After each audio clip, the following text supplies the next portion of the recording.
মুখ্যমন্ত্রীর মৃত্যুকুম্ভ মন্তব্যের বিরোধিতা করে বীজপুরে বিজেপির প্রতিবাদ মিছিল।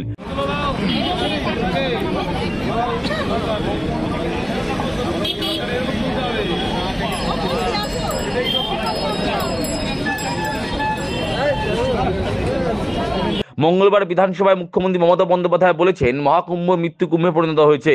মুখ্যমন্ত্রীর এহেন মন্তব্যের বিরোধিতা করে রাস্তায় নেমেছে বঙ্গ বিজেপি। মুখ্যমন্ত্রীর মৃত্যুকুম্ভ আখ্যার প্রতিবাদে রবিবার বিকেলে বীজপুর বিধানসভা কেন্দ্রের বিজেপির যুব মোর্চার পক্ষ থেকে মিছিলের ডাক দেওয়া হয়েছিল। কাঁচাপাড়ার গান্ধী মোড় থেকে সেই প্রতিবাদ মিছিল শুরু হয়ে কলেজ মোড়ে গিয়ে শেষ হয়। সেখানে রাস্তায় বসে পড়ে বিজেপি কর্মীরা বিক্ষোভ প্রদর্শন করেন। বিক্ষোভ শেষে তারা মুখ্যমন্ত্রীর কুশপুত্তলিকা দাহ করেন।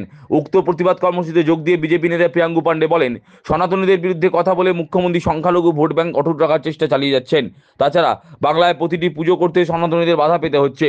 উনি মৃত্যুকুম্ভ বলার পরও ওনাদের দলের বিধায়ক নেতা নেত্রীরা মহাকুম্ভে স্নান করেছেন। তার দাবি, সনাতনীদের ওপর আঘাত করলে সনাতনীরা একজোট হয়ে লড়াই চালিয়ে যাবে। নিজে মন থেকে এটা করছেন, একটা প্ল্যানিং করে করছেন। বাংলার মুখ্যমন্ত্রী মাননীয় মমতা বন্দ্যোপাধ্যায় হিন্দুদের বিরুদ্ধে কথা বলে সেই মুসলিম ভোটকে একবদ্ধ করার একটা প্রচেষ্টা চালিয়ে যাচ্ছেন। তার জন্য আজকে হিন্দুদেরকে যদি মেরে ফেলে দেওয়া হয় সেটাও করার জন্য রেডি আছে।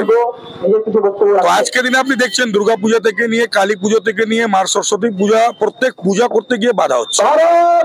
আপনি এই পশ্চিমবঙ্গতে পুজো করতে পারবেন না, আপনি ভগবানের নাম নিতে পারবেন না, আপনি ঈশ্বরের প্রার্থনা আরাধনা করতে পারবেন না, আপনি মহাকুম্ভ গিয়ে স্নান করবেন, সেটাকে মৃত্যুকুম্ভ বলছে।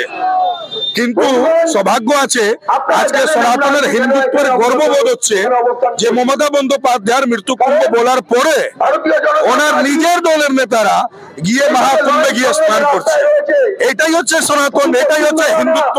মমতা বন্দ্যোপাধ্যায় যতই বলে নিক, যখন হিন্দুদের উপরে আঘাত হবে তখন সমস্ত হিন্দু জাতি এক জায়গায় হয়ে লড়াই করবে, তখন মমতা বন্দ্যোপাধ্যায় তৃণমূল কংগ্রেস কোনোভাবে নিজেকে আর বাঁচাতে পারবে না। সেই দিন অনেক তাড়াতাড়ি বাংলাদেশে চলে আসবে। প্রিয়াঙ্গু সংযোজন, সংখ্যালঘুদের খুশি করতে তৃণমূল সরকার সনাতনীদের ওপর আঘাত করছে, কিন্তু প্রয়াগরাজের মহাকুম্ভে স্নান করে সনাতনীরা এবার মমতা ব্যানার্জিকে বিদায় জানাবে। শুধু মহাকুম্ভে সফলতা নয়, আজকে দিনে সারা ভারতবর্ষে জুড়ে সারা পৃথিবী মানুষ যেভাবে হিন্দুত্ব সনাতনকে সাপোর্ট করছে সেটা দেখে উনি বুঝে গেছে এবার কিন্তু হিন্দুরা পশ্চিমবঙ্গকে ছাড়বে না। এই জেহাদি সরকার, যে সরকার শুধু মুসলমানদের সমর্থন তুষ্টিকরণ করার জন্য হিন্দুদের উপরে আঘাত করছে, সেই সরকারকে এই প্রয়াগরাজের মহাকুম্ভ স্নান করে বাঙালিরা এবার মমতা বন্দ্যোপাধ্যায়কে এখান থেকে সরাবে। তাই কিন্তু ভয়ে উনি এই রকমের কথা উল্টো পাল্টা বলে যাচ্ছে। সেটা ডিপ্রেশনে কাজ মানুষের জন্য করবেন না। 2,40,000 কোটি টাকা ভারতবর্ষের সরকারের পয়সা, সেটা ইউটিলাইজেশন সার্টিফিকেট দিচ্ছেন না। আজকে বাংলা পিছিয়ে যাচ্ছে, বাংলার মানুষ ঠিকভাবে খেতে পারছে না, বাংলার কোটি কোটি মানুষ বাইরে গিয়ে কাজ করছে, সেটা নিয়ে কিন্তু ভাবছেন না। উনি আজকে দিনে শুধু ধর্ম নিয়ে হিন্দুদের বিরুদ্ধে যদি কাজ করছে, তার কারণটা হচ্ছে উনি মুসলমানদেরকে নিয়ে উনি লড়াই করার জন্য এগিয়ে চলেছেন। অপরদিকে বিজেপির ব্যারাকপুর সাংগঠনিক জেলা যুব মোর্চার সভাপতি বিমলেশ তিওয়ারি বলেন, ভোট ব্যাংক ধরে রাখতে মুখ্যমন্ত্রী একটি বিশেষ ধর্মকে তোষণ করছেন। যেখানে এখনো পর্যন্ত 60 কোটি মানুষ স্নান করেছেন, সেই পবিত্র মহাকুম্ভকে উনি মৃত্যুকুম্ভ বলছেন। প্রদেশের মুখ্যমন্ত্রী এক বিশেষ ধর্মকে তোষণ করার জন্য, তুষ্টিকরণের জন্য বারংবার হিন্দুদের, সনাতনীদের আঘাত দিয়েছেন। এক পবিত্র অনুষ্ঠান মহাকুম্ভ, সেখানে এখন অবধি 60 কোটি মানুষ তারা সেখানে স্নান করেছেন এবং মমতা ব্যানার্জি সেটাকে মৃত্যুকুম্ভ বলে সম্বোধিত করেছেন। ওনার মন্ত্রিত্ব সভার মন্ত্রী ববি হাকিম কখনো দাওয়াতে ইসলাম, কখনো 50% বাঙালিরা যাতে উর্দু বলে, 33% থেকে এমন জনসংখ্যা করতে হবে যাতে তারা বাংলা দখল করতে পারে। এরপরও মমতা ব্যানার্জি কোনো সংখ্যালঘুদের বা কোনো জেহাদিদের তাদের ওপরে কোনো অ্যাকশন নেননি। আজকে আমরা রাস্তায় নেমেছি যে সনাতনী হিন্দুদের এই পবিত্র অনুষ্ঠান 144 বছর পর এই মহাকুম্ভকে নিয়ে যে বাজে মন্তব্য মমতা ব্যানার্জি করেছেন, এর প্রতিবাদে আজকে আমরা রাস্তায় নেমেছি।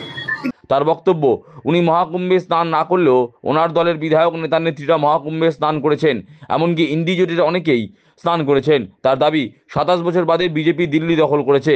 যতই প্যাকেজ ঘোষণা করুন না কেন, এবার 2026 সালে বাংলায় রাষ্ট্রবাদী সরকার হবে। উত্তরপাড়ার এমএলএ সহ বহু এমএলএরা ওনার নিজের সরকারে তারা কুম্ভ স্নান করেছেন। সুজাতা যিনি ওনার সংসদে প্রার্থী ছিলেন উনিও করেছেন, এবার সম্ভবত বিধায়িকা হয়েছেন। অর্থাৎ এটাও স্পষ্ট যে মমতা ব্যানার্জির সাথে ওনার বহু বিধায়কের কোনো তালমেল নেই। তৃণমূলের সবাই খারাপ এটা নয়, কিছু লোক নিশ্চিতভাবে মমতা ব্যানার্জিকে পছন্দ করেন না, এতে স্পষ্ট হয়েছে। বলছি কি কোথাও সাফলতার কারণে কি হতাশার কারণে এইসব এই ধরনের মন্তব্য? উনি তো স্নান করেননি, ইন্ডিয়া অ্যালায়েন্সে বহু নেতারা স্নান করেছে, অখিলেশ যাদব থেকে নিয়ে বহু নেতারা স্নান করেছে।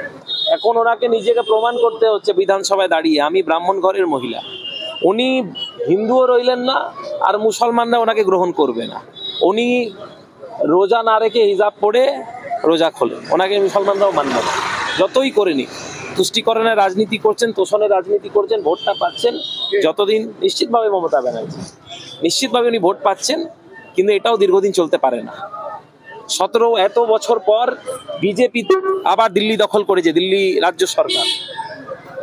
বহু প্যাকেজ দেওয়া হয়েছিল, ফ্রি জল, ফ্রি কারেন্ট, অনেক ফ্রিতে দেওয়া হয়েছিল।